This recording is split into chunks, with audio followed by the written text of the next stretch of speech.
Writing formal letters at work shows courtesy, professionalism, and knowledge of writing etiquette. As a rule, use formal style unless invited otherwise, or you have already established a relationship with the person you are going to write to. A formal letter usually contains the following sections: the sender's organization's letterhead with address, contact details, the addressee's full name and address, the date the letter is sent or assumed to fall into the hands of your receiver, formal salutation, e.g. you say, dear, that's your formal address. A subject heading, for an example, re job opening for quality control officer. A formal letter also contains a letter body, formal closing, like for example, respectfully yours and sincerely yours, and name and signature of the sender.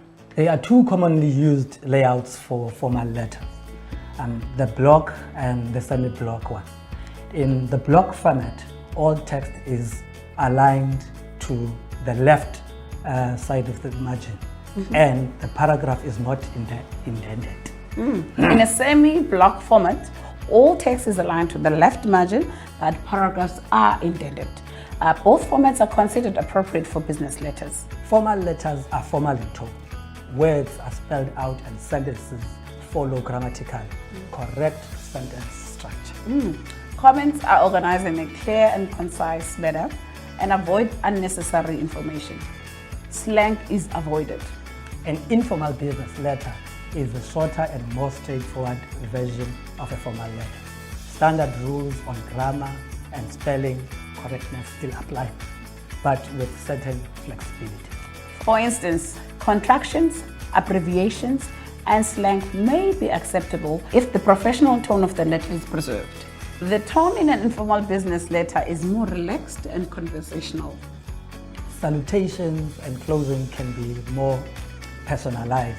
For instance, you may use "Hey Jamu" instead of "Dr. Zama" and close off with "Cheers" instead of "Respectfully yours." Content can be less technical or academic. Familiarity is assumed, but respect is still there. Example, you can replace "This letter is about your letter dated July 4th, 2021, to "Regarding your message last week." In addition to formal and informal letters to communicate at a workplace, there is also a thank you note. Yes, expressing appreciation is always a good idea, whether it's for a gift or an act of kindness or a business courtesy. You can do this by sending a thank you note. The formality of a thank you note depends on your relationship with the person that you're sending the thank you note to.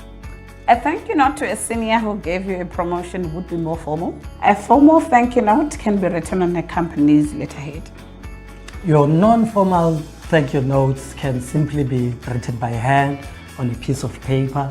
Most thank you notes mention your thanks and what you're thanking the person for. They also mention what their gesture, gift, or action meant to you or the company or the organization.